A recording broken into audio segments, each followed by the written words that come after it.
G'day and welcome to the Pursuit of Freedom podcast. I'm your host, Rosie Burrows, and I'm on a journey to find my freedom so that I can help you do exactly the same. Join me each week as I share the stories of everyday people who've found their own paths to freedom. I'm not going to focus on job titles and accolades because I don't care about that stuff, and neither should you. I want to uncover what truly makes you tick. Who are you when you step away from society's expectations and follow your heart? I still haven't figured it out yet. Have you?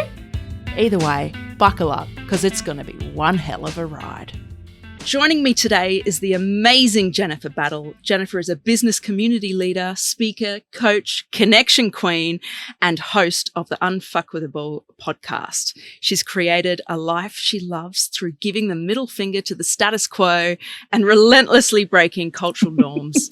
Jennifer is wholeheartedly dedicated to helping others learn to do the same, and I can't wait to dive into today's episode. Jennifer, welcome.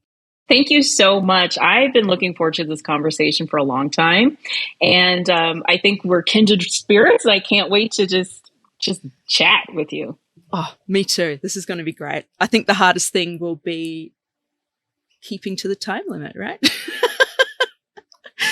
Oh, now, before we dive into the nitty gritty, I've kind of talked about the what you do, but can we dive into who you are? If we go way back, who would you say you are? Wow, this is a really good question. Most people don't believe this about me, but I was an incredibly shy kid, like incredibly shy, did not speak to people. I went to a private Christian school. We weren't allowed to speak during lunch. I mean, you'd get in trouble if you actually said anything. So I'd say I'm someone who grew up with a lot of rules, a lot of things like this is how you should live. This is how you should do this. And, I had a lot of rules from my family, from the church, from my school. And so I grew up with a lot of expectations of myself because I wanted to be the good little girl who followed all the rules. And so I worked hard. I did great things in school. I went to, I got my undergrad. I got my master's degree. I married the, perfect guy on paper. And I had a nice house. And I did all those things. And I realized, oh my gosh, I hate my life. I'm not happy. And it had nothing to do with the other individual. It was just that I looked around and I was like, this is not my life. It didn't feel like anything like me. But the challenge was that I didn't know what me was because I'd spent all this time doing what everyone told me I should do. So I like to think that these last several years have been figuring out myself and then also questioning all these rules that we've always had for ourselves. So I am all about, that's why I guess I get really excited on my own podcast and in the work that I do with breaking the rules or at least challenging them. So it's not so much I just want to break the rules to break them, but a lot of times we are blindly following a path and we're like, wait a second. Is this even what I want? Is this even what I believe? Success is a great example of that. I mean, we've been told success looks like a big house and fancy cars and a nice wardrobe and Home Edit coming to our house and doing our closets, although I do love Home Edit. But in reality, it's like if I ask people, it's like, oh, if they could do anything right now, the answers are so diverse. And so I really love to dive deeper and ask myself and others the question is like, is this what you really want? What really feels good? Is this true? Or is this just something that someone else told you to do? So yeah, that's my life lately has been just really leaning into my intuition and my self-trust. And I love it. It feels really good. I think so many of us can resonate with that, kind of being stuck in a life and we wake up one day and go, oh, is this all there is? Like, is this really me? But how did you start the process of figuring out who you are and what you want? I think that's a big roadblock for a lot of us. Oh, I would love to say it was super pretty. It was ugly. It was ugly as hell. Well, for me, it was like starting by peeling off the layers I knew didn't fit. And that can be hard. And for me, and I'm not recommending everybody go and do this, so don't tell me all you guys got divorce lawyers, but my first husband and I weren't a good fit because realistically, he was a great person. He was a great dad. We wanted very different things. And I was starting to discover that. So also with my job, there were things that I was very good at my job. I succeeded at my job, but it's not the thing that made me excited, or, it was definitely, I had what do we call it, case of the Mondays where you're like, oh, I got to go back to work. And so I started supplementing my job with things that I really enjoyed, like exercise and fitness. And then I started meeting people who were aligned with some of the things that I enjoyed. I started to change my circle up a little bit. And it's those little baby steps that eventually led to me years later starting my own fitness coaching business, surrounding myself with people who are still like, my best friends to this day. Yeah. And so a lot of times we think we're going to have to like jump in and do this big drastic change. But I really like the analogy of like a little onion, like you peel off a little piece here, you peel off a little piece there, you peel off. And so I had to slowly peel off, and I still think I'm peeling. I think it's more of a journey, right? I mean, recently I did some big changes, but, I really do think it is a gradual question, and just start to take out the things that don't fit and then start to put the things that do back in your life. That's such an important point, because I think many of us, for some reason, think we need to figure it out and land on the right thing straight away. But like you said, it's a journey. And I know for you, your career path has had so many twists and turns. Like you've been a scientist, a recruiter, personal trainer, bodybuilder, online coach. So how did you navigate that? And do you think there is a common thread there? There's absolutely a common thread. And how did I navigate it? I think that goes back into the leaning in piece. And this was a huge, tough, difficult thing for me to do, because one of the big messages that I'd received in my life was all about stability. That success meant staying in a career and growing and having a stable this, and stable meant like insurance and these types of things. And I realized it's like everything that was stable, I don't want to say everything that was stable, but staying safe and stable was just not who I was. And so I do think it was important for me to try things on. So that's why I got to try on all these different things. And each piece of those things helped me learn about myself, and I found joy in it. So I love to exercise. I love health and fitness. So would I be a professional bodybuilder? No, but for a couple of years, I was a really great amateur bodybuilder, and I got to wear cute, sparkly bikinis and high heels and all that stuff. And don't try to look me up, because I competed under a different name. That was done on purpose. Clever. Yeah, you never want your kids' friends coming up and be like, I saw your mom on the internet. Yeah, let's not do that. But yeah, personal training was an extension of that. But I think the themes that have been consistent throughout everything that I've done, and likely everything that I will ever do, are connection. Like I love building community, talking to people, engaging with people in a real way. And as a coach and personal trainer, that happens all the time. I also, equity and inclusion. So doing things that allow us to be around a lot of different types of people and ideas, and being in inclusive environments are huge for me. And the final thing is just being really bold and really authentic. So that bold authenticity.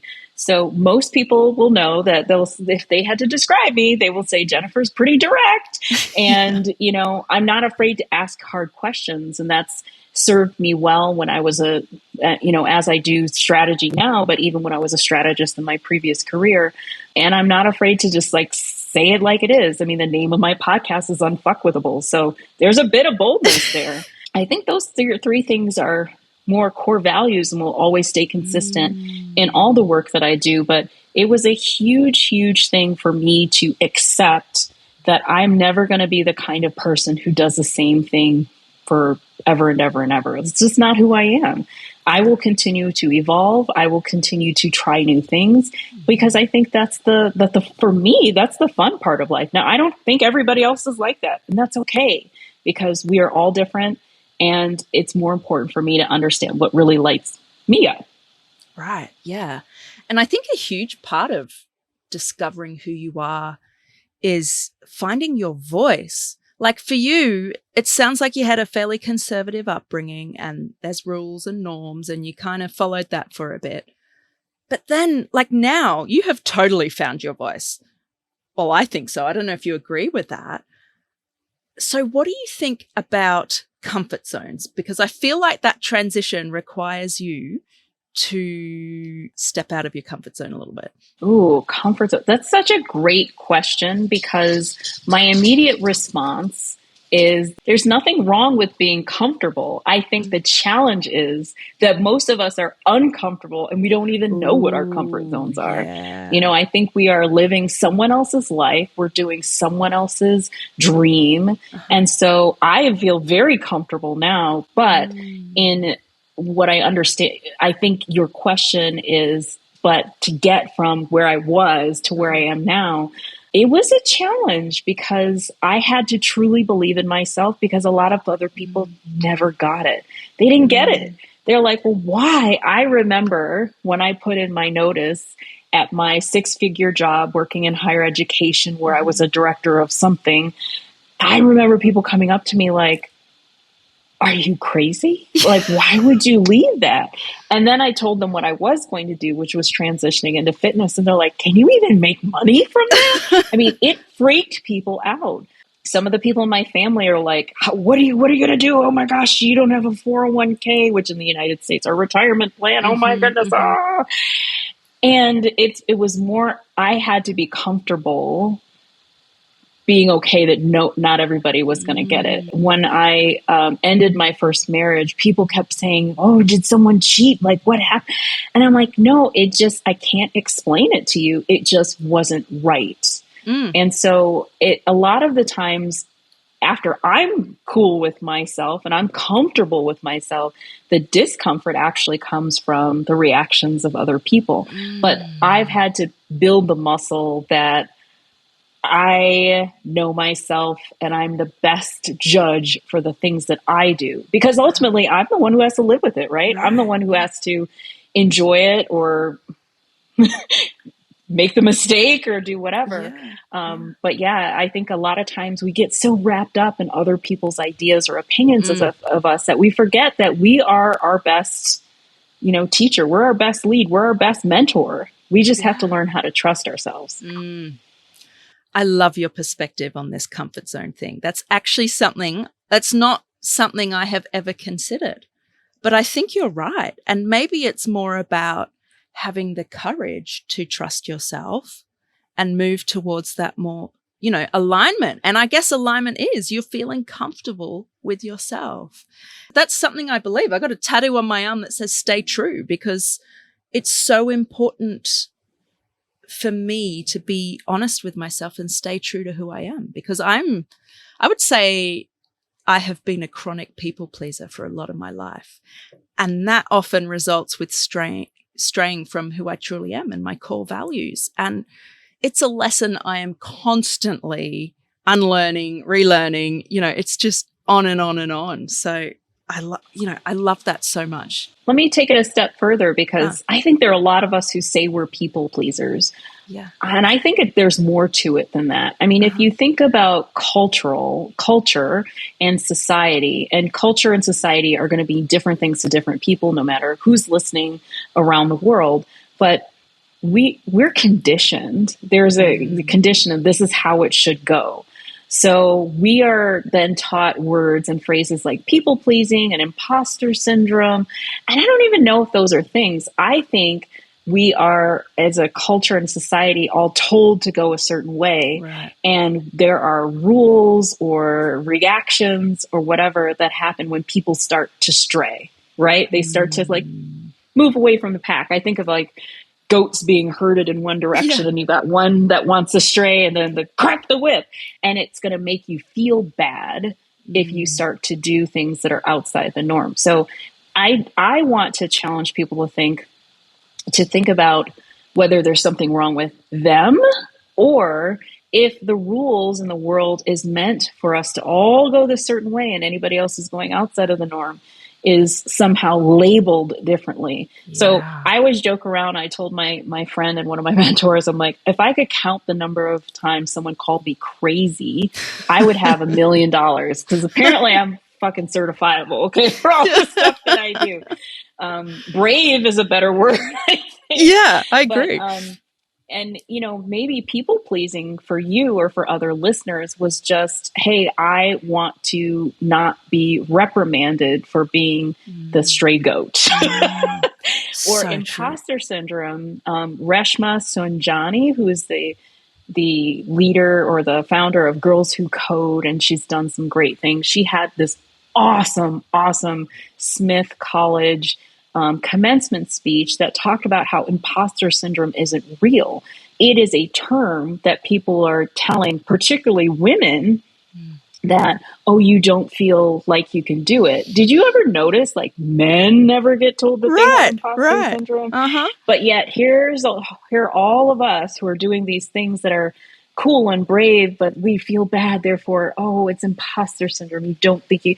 I just think that she talked about the terms like that, and we've had terms like that throughout history, are really just meant to make us feel less than and keep us from being the big, bold, brave, crazy people that we are. And so I've always loved that speech, and I will always reference that, because I'm just like, oh, yes, girl, yes. Yeah, that's amazing. I will definitely be looking that up later today. I want to go to something you said when we first met, because I think it's relevant to the conversation we're having. You were saying one of your favorite questions is who benefits? So can you tell us a bit more about that? Why is that question so powerful?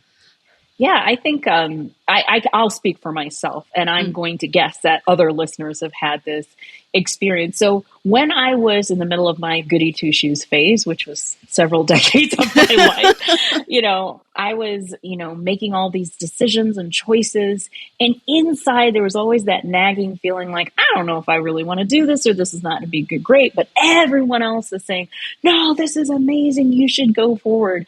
And now when I have those times, or when I might be conflicted, I will say, who really benefits from this?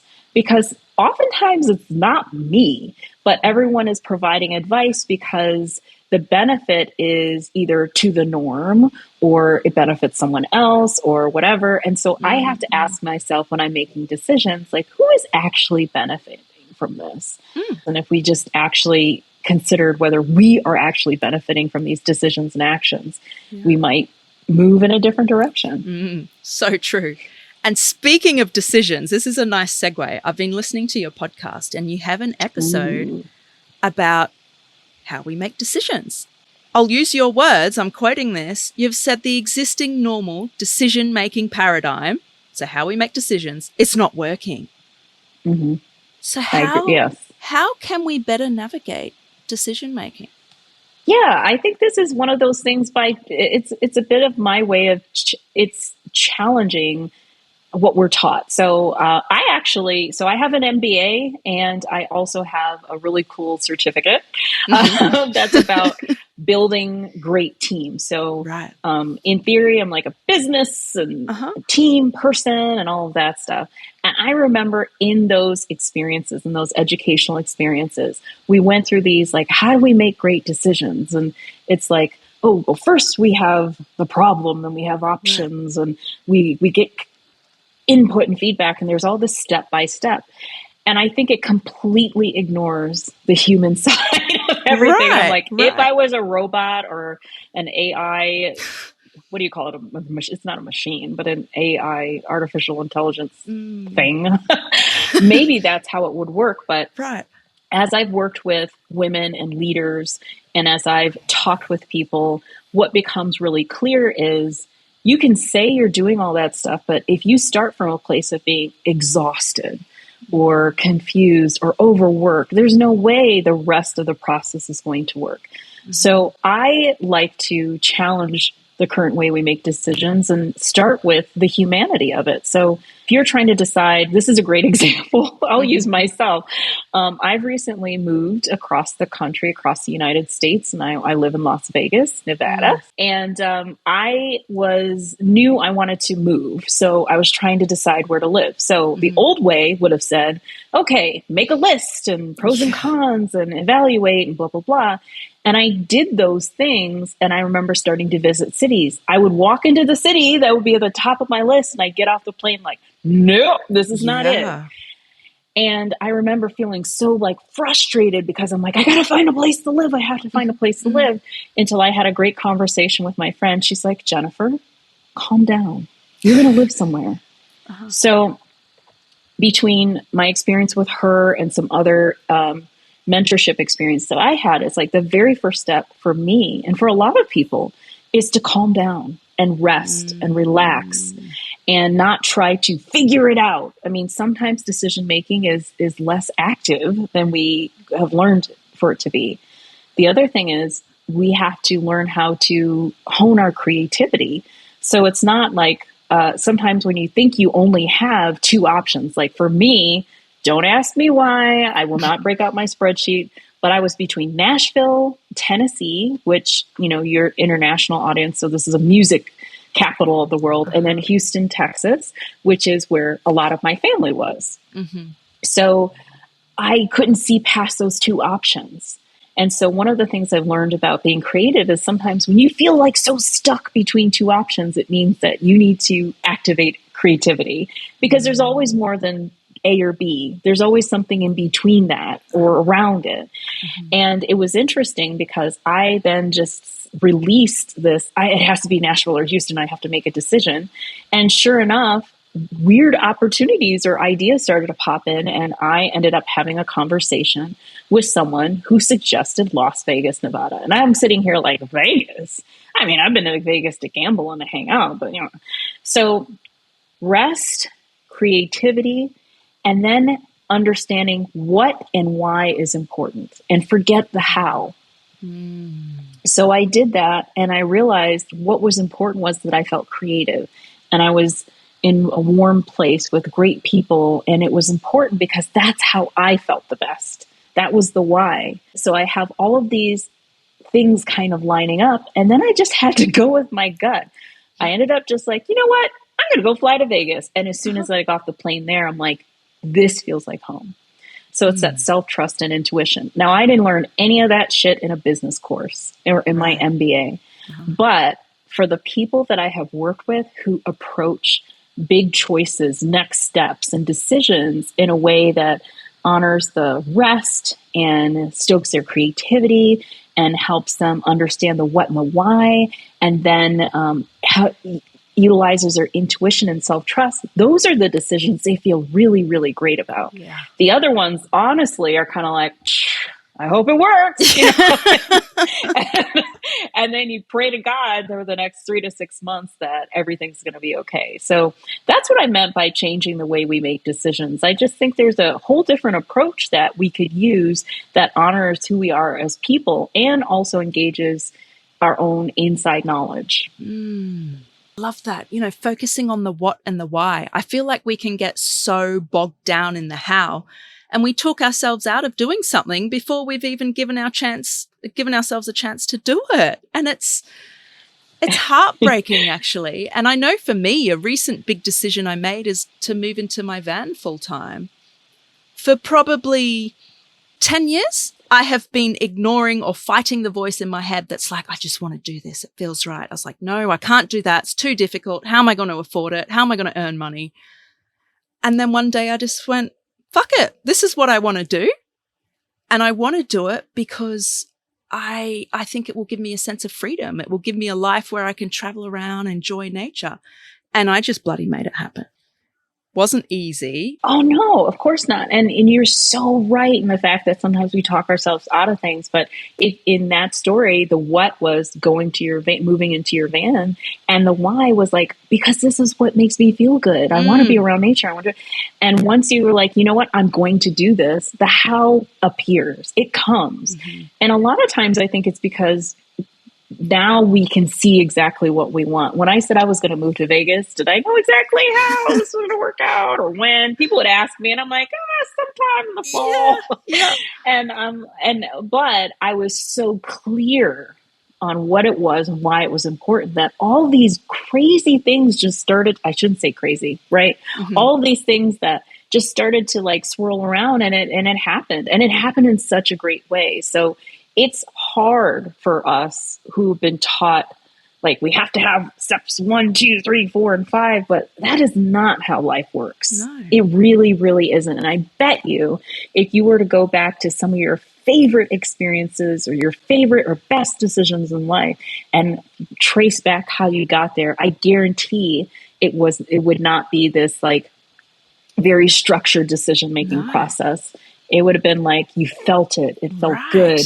Things started to rally around you and things went in that direction. You trusted yourself. And so that's what I really want people to understand that. I totally agree. And this trusting yourself piece is so important. We are emotional beings, right? We're not machines, yet we're taught to think very logically. But one thing I've realized in life is that when I put myself first, or another way of saying that is trust myself, amazing things seem to happen. These opportunities just seem to come my way. Have you had a similar experience? Sure. I mean, I always jokingly say, on paper, there's no way I should be able to feed myself or pay for anything, right? Because everything that I've been told, which helps make money and all this stuff, I just don't do anymore, right? So starting my business was absolutely a leap of faith in myself and leaving a 6-figure job because I just knew that I couldn't step into the human that I wanted to be when I still had one foot in this person that I knew I wasn't anymore. So I had to let that go. Some people would have said, oh, you should gradually and, step by step. But for me, that wasn't an option. And I just had to trust my gut. And I went from a 6-figure job to an hourly job and running a business. But yet, I always had enough. I had more than enough. And my business really grew when it really shouldn't have. Like I'm honestly, most people, and let me just give you some business advice, like your first 5 years are probably going to be a struggle, right? But for me, things started to happen and I just started moving in that direction and saying, I think this is what I need to do.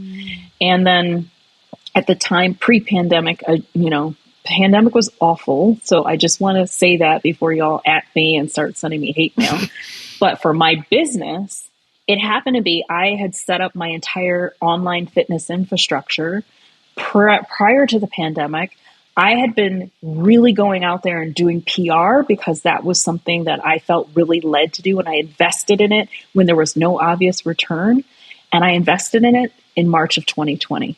So as the opportunity started to drop in March, April, and May as a virtual fitness coach, I was inundated with clients. So things that on the surface should never have worked out really well. I did very well. I served many clients. I had to hire 6 new contractors because I couldn't handle the volume myself.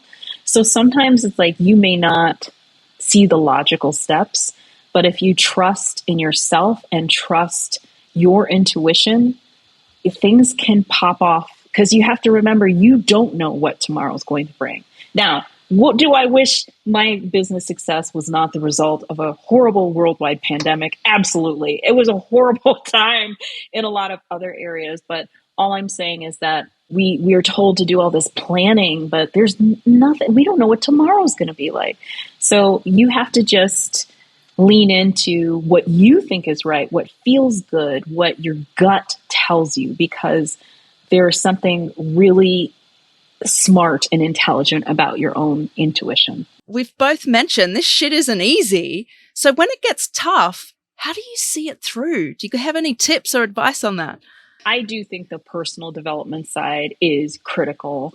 It's not easy. It's not easy because not 90%, I'm just throwing out numbers, but many times people are telling you you're wrong. And we're human. I do care. I do care what people think. I want my family and friends to be excited and proud of me. And when I feel like I'm fighting an uphill battle all the time. So personal development is important and community is important. And the personal development part, a huge part of my investments over the years are not necessarily about like business coaching or, marketing. It's investment in support. Right. So helping people help me be a better human, helping me process feelings. Therapy. I'm a huge advocate of therapists and therapy. Y'all have saved my life many times. And because there's a lot of things that we have to work through or get over. And I always say entrepreneurship, it's not for the faint of heart. And if you want to bring up every past wound, trauma you've ever had, start a business because it all comes up. So there's a lot of the personal development and support that is so critical for me just to be able to hang in there. But also it's those types of things that help me thrive as well, and help me feel more confident. The community part is equally as important because just surrounding yourself with people who think a little bit like you or who challenge you or who ask you the tough questions and still like love you and support you and care about you is important. Because again, when you're doing hard things, the last thing you want to feel is alone, because there's no upside in being alone and doing scary things and working hard. But when you're surrounded by people who are like, have your back, who ask you good questions, who, when you have a loss and they're like, hey, but you got out there, good job, Jennifer, and that kind of thing, who give you feedback. I'm very fortunate to, I recently closed my business community. However, the people inside that group are still some of the tightest people that I have relationships with. And I know that we will always continue to lean on each other for business advice, personal advice, sending really ridiculous, inappropriate memes to each other when we need to laugh. And the community aspect is the fun part. And so personal development and community, that's absolutely what keeps me going when it gets hard and when it's fun too. Right. Yeah. And let's talk about networking. Because as I did my MBA too, and a message that was constantly drummed into me is your network is your net worth. And I hate networking. I just, the thought of it just makes me, ugh. So what do you think about networking and how is it different to community? Yeah, I think networking is one of those ideas that started off as a fabulous idea. Yet in practice, we've totally ruined it. So I will say, like, I typically use the term traditional networking because on the basics, I don't feel networking is horrible. However, the traditional networking, like, hey, we're going to go to an event. There's going to be stale cookies and punch. We've all got our business cards. We're like forcing business cards down each other's throat. Nobody's really listening. We're all giving our little 10-second commercials. Yes. And then afterwards, you have a whole stack of cards, and then you follow up and call and harass people. And that doesn't build anything. The concept of creating community, however, I love. And I was talking the other day to a friend, and I started thinking, like, where we are evolving, especially in entrepreneurship, but also just as humans, we've gone from this idea of quantity to quality to intimacy. And what I mean by that is, first, like, do you remember the whole 10,000 swipes thing, or 10,000 followers on Instagram would give you the swipe up? So everybody was like, more, and bigger audiences and bigger email lists. And even in networking, it's like more cards, more people in your network.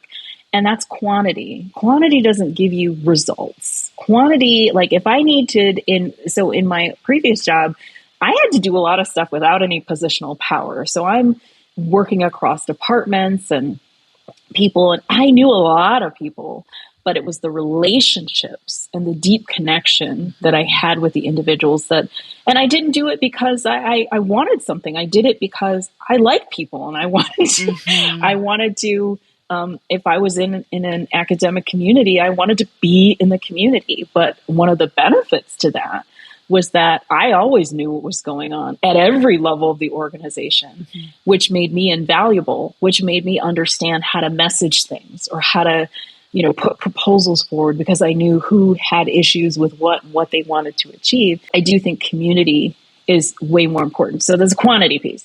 So then we do go to quality. Everybody now, relationships, and let's do relationships. But it's still kind of like, but I still want something from you. So it's like, it's still transactional. So it's like, yeah, you might take me to dinner or we go to a game. I remember growing up, my dad's company always had tickets. So, and when they couldn't go, we went. So I've seen a lot of games, but, that's still transactional, right? That's really not the way to build like the essence of what you really need in these deep, connected, trusting relationships. So I think the real thing that we're trying to get to now is intimacy.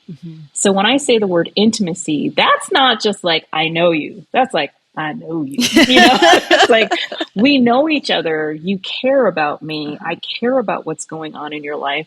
And I think the key is, which I think is the hardest part for all the gurus out there who talk about networking, is you have to do it with no expectations. You actually have to care about people. So that would be like, intimacy would be like sharing core values. Well, you got to really know people to know what their core values are.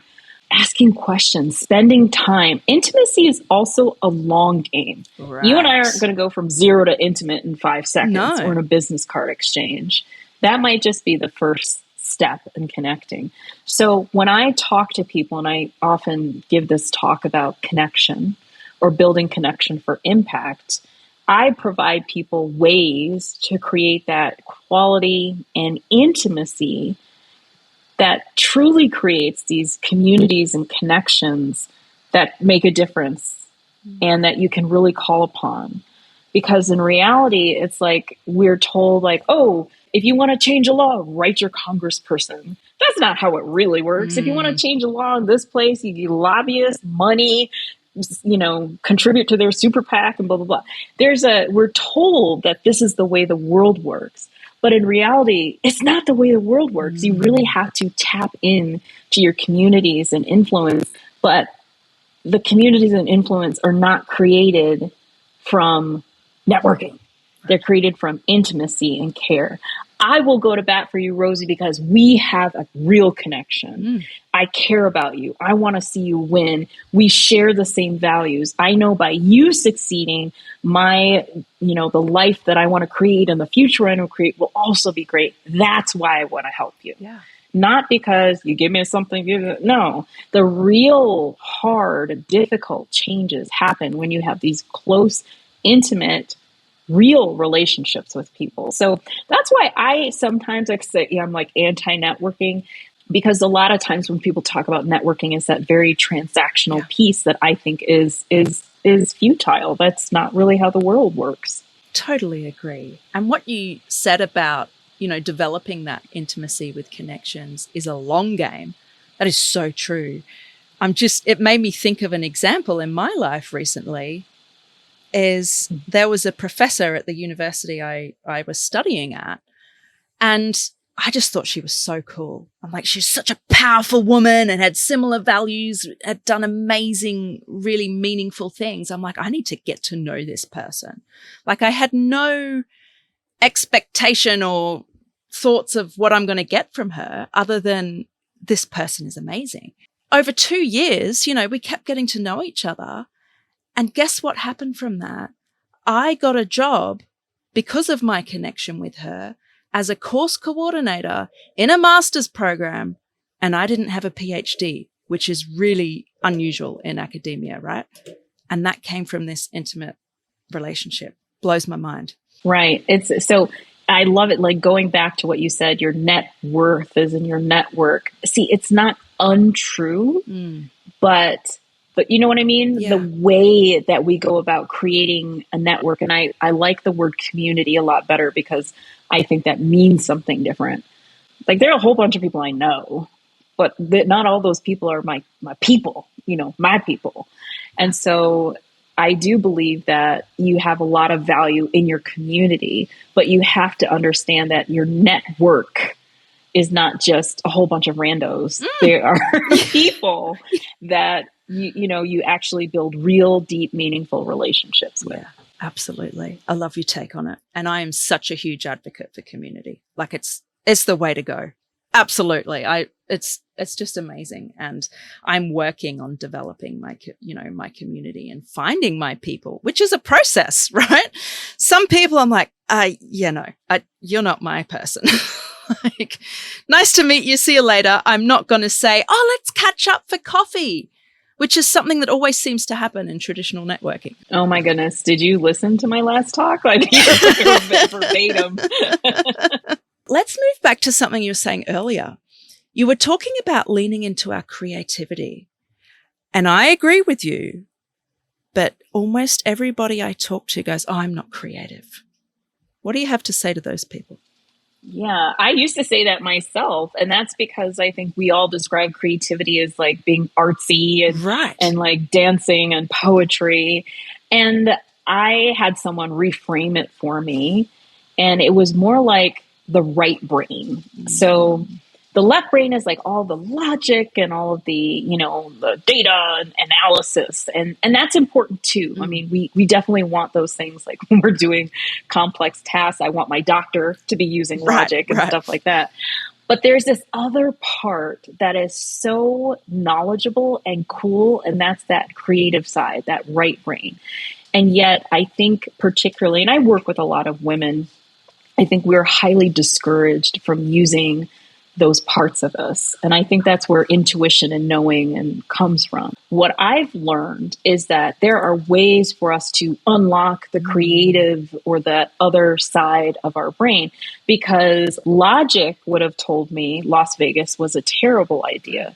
But my creative brain, there was a knowing that it had, that it's got to bust through that logic part to be like, hey, I'm here. Yeah. I'm here. Listen to me. And I remember doing a guided visualization, which I am so not woo, or at least I didn't used to be. I'm not necessarily someone who's like meditating every day. Maybe I should do more of that. I don't know. But I remember doing a guided visualization, and it just was a method to unlock that side. So we weren't chanting, but it's like she just told a story and she asked questions in the story. And that story helped me understand that a place like, I remember in the story, I was in a place with mountains and desert and pretty plants, and it was warm. I was wearing shorts and I wanted to explore it. And I feel like in my brain knew that Las Vegas or a place like Las Vegas was perfect for me. But the logical side says that's too far. Yeah. Or, you don't know anybody there, or you don't have family. And so one of the things that I've learned there's so many things we can do to let the other very wise part of our brain have a say. Mm-hmm. And it could be things like music or dancing or just, whatever you feel like, whatever makes you feel relaxed. Visualization, meditation. Some people like draw pictures. I don't know. Yeah. For me, it is music, and it's feeling rested and fun. And I do some of those guided visualizations because it's so weird how just shutting off that logic part and letting the other side shine through can give you answers that are equally as powerful. Yeah, I'm just absorbing that. I think it's so true. Creativity, in fact, is one of my core values. But let's talk about rest. I feel like rest is not something that's encouraged or seen as acceptable, especially for women. What are your thoughts on rest? And especially in Western cultures where productivity. Right. This is one of those things where I feel like culturally that we are conditioned to feed the machine. And the machine might be like money or capitalism or production. But once again, it doesn't serve anybody, especially not women, but honestly, not anybody. Because if you really want me to be productive, let me rest. Right. And rest isn't just sleep. Rest is Cannot remember the name of the woman who wrote the book on rest, the 7 different types of rest. Go listen to Jennifer's podcast. Also, it's in there. It is. Thank you. I remembered it back. But also there's Rest as Resistance, and that's another great book.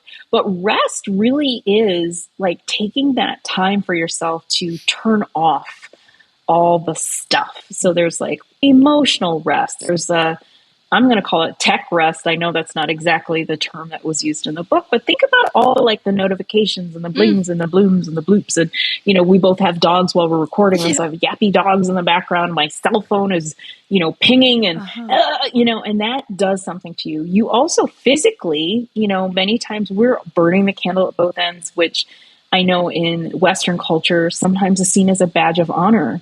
But now it's like, well, that's just dumb. Right. It is. Why am I wearing myself out? Emotional rest. Like there are things that we're all dealing with that are difficult, and sometimes you need a break. And so I think rest is the precursor to anything good. I really believe that, because there's no way that whatever life you want, whatever joyful life, whatever your dream life is, you're not doing it from a place of grind. No matter what anybody tells you, you have to have the foundation of rest and have your, neuro whatever. I'm not a doctor, and I know someone's gonna be like, oh, your neuropathic membrane, whatever. But all I'm saying is like, sympathetic and parasympathetic nervous system. That's what I was trying to think. You need to be at a place of rest and calm. And from there, that's when you can tap into your creativity. That's when you feel really certain about your self-trust. That's when you can answer the questions on what and why is important. But you can't do it from a place of panic or tiredness or exhaustion or, overproductivity. You have to start from a foundation of rest. Yeah. And be kind to yourself. Oh, why are we trying to hurt ourselves so much? Like I like myself, and I'd like to be around and enjoy myself and enjoy every single day as much as possible. And I can only do that if I'm coming from a place of feeling replenished, feeling creative, and feeling good. And you need rest regularly to do that. And you know what this has made me think of? There's some gurus out there, and I'm thinking particularly of Gary Vee. I'm sure you're familiar with him. And he's all about the grind and the hustle, right? And putting in all that. And, he has a lot of valuable things to say, but I really push back on this. You have to grind for 30 years and go, go, go. That's just not sustainable to benefits? Who benefits? That's a great time to insert that question. And also, I guess, and I like Gary Vee. I like his personality. I think he's cool. I definitely listen to his books and everything. But I also want to remember, or ask people to remember, Gary Vee has a different upbringing, a different life, different advantages. He's a white male, I believe, if I remember correctly. His family owned a wine shop or whatever, and that's how we got started. So it's like, okay, so his grind might be like, I worked really hard for, this amount of time, and then I was able to hire people because I made a lot of money. But for someone who did not grow up with those types of resources or advantages or whatever, I just think that it's a different conversation for each person. So, Gary Vee may have had that great experience, and now he makes millions and millions of dollars. And maybe he's still grinding, but his grind might be, I've hired 25 employees. Right. Yeah, I appreciate that everyone has their own unique experience, but I also think it's important to remember that we cannot assume and translate our experiences to everyone else. That's why in the way that I like to coach people, it's not saying this is how you do it. It's like, here are tools for you to determine what is best for you. So, no shade to Gary Vee, and I think he's cool, but I don't think I can relate to him in terms of what it took for me to build a business that I love. Also, how is Gary Vee defining success? Maybe the grind is part of his happiness. Exactly. I don't know. Yeah. I hate that. Same. Me too. I don't want to have 30 people working for me. I don't want to be, on every social media channel. I don't want that. So I think that it's so important for us to define our own, for us to have our own definition of success, and also be responsible enough to understand that when we're giving advice, not everyone has the same background or experience or access to resources. So it's not the same advice. Right. You know, telling Gary Vee and telling, you know, like a kid from the ghetto who's never had anything, that to work hard is a totally different this is totally different advice. Yeah. And I think advice can be dangerous sometimes, right? Because it's very prescriptive and, you know, you and I have very different life experiences. I can't just give you advice because it worked for me. It's going to work for you. So I love your take that you give people the tools to be able to figure out what's right for them. But I want to go back to rest. Something I hear all the time. I don't have time for that. I don't have time. What do you say to that? Whatever you believe is the truth. I mean, Ooh, if you don't make time for it, you don't have time for it. But, you know, I just believe that, again, I want to take my own advice and say that not everyone is going to have the same ability to do the same things when it comes to rest. However, we can all get creative and understand what rest means. Rest may not mean going to the spa. Or it may not mean sleeping an extra hour. You might have 3 minutes to do something that's rejuvenating for yourself. Maybe it's like, I'm going to sit down and have a glass of water at my desk and close my eyes and take 3 deep breaths. I'm going to turn off my phone so I don't get notifications after 7 p.m. So I just think that we all have time for something. Right. It may look completely differently. And you know, the bubble baths and all that stuff that we see and that's nice too. I mean, I like a good massage and a pedicure. Yeah. Rub my feet, work on my feet. I feel really great. But I also know that sometimes something like just get on the floor and playing with my dogs is kind of the release that I might need. So I would say for people who don't have time, I would just ask them to really, how are they defining rest? What kind of rest do they need? And what could they do in like 30 seconds? I think we can all find about 30 seconds to do something. For me, it might be like rubbing my neck, or it might be like, or like my thing is I go to the gym. That is my mental and emotional rest because I can zone out and I love it. It's not my physical rest, but it helps me get that physical rest because now I'm sore and I want to go to bed. But yeah, I just think we have to define the type of rest that we need and recognize that it doesn't have to be some giant action. It can be something very small. Yeah.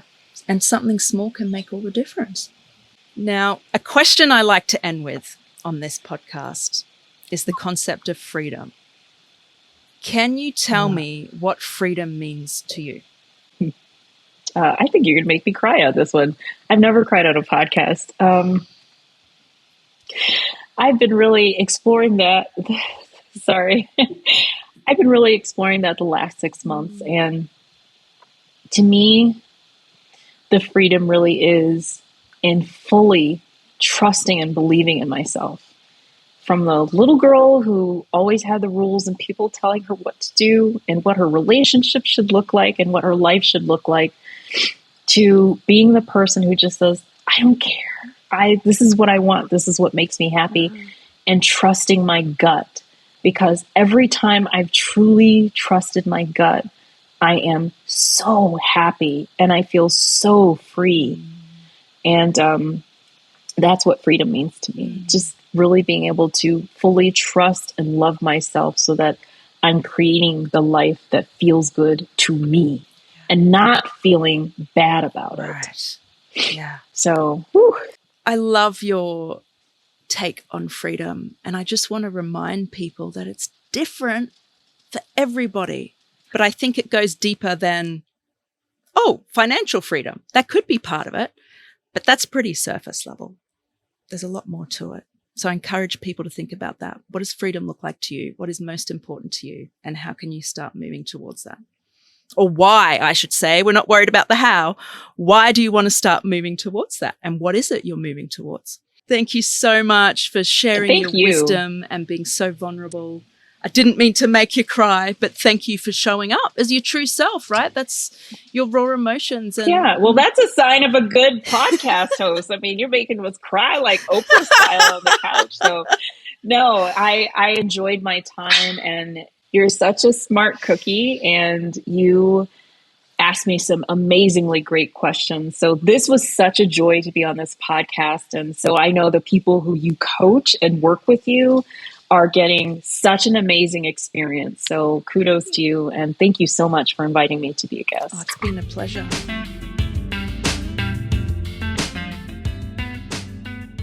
If this episode resonated with you at all, could I please ask that you share it with a friend who you think could get value from it?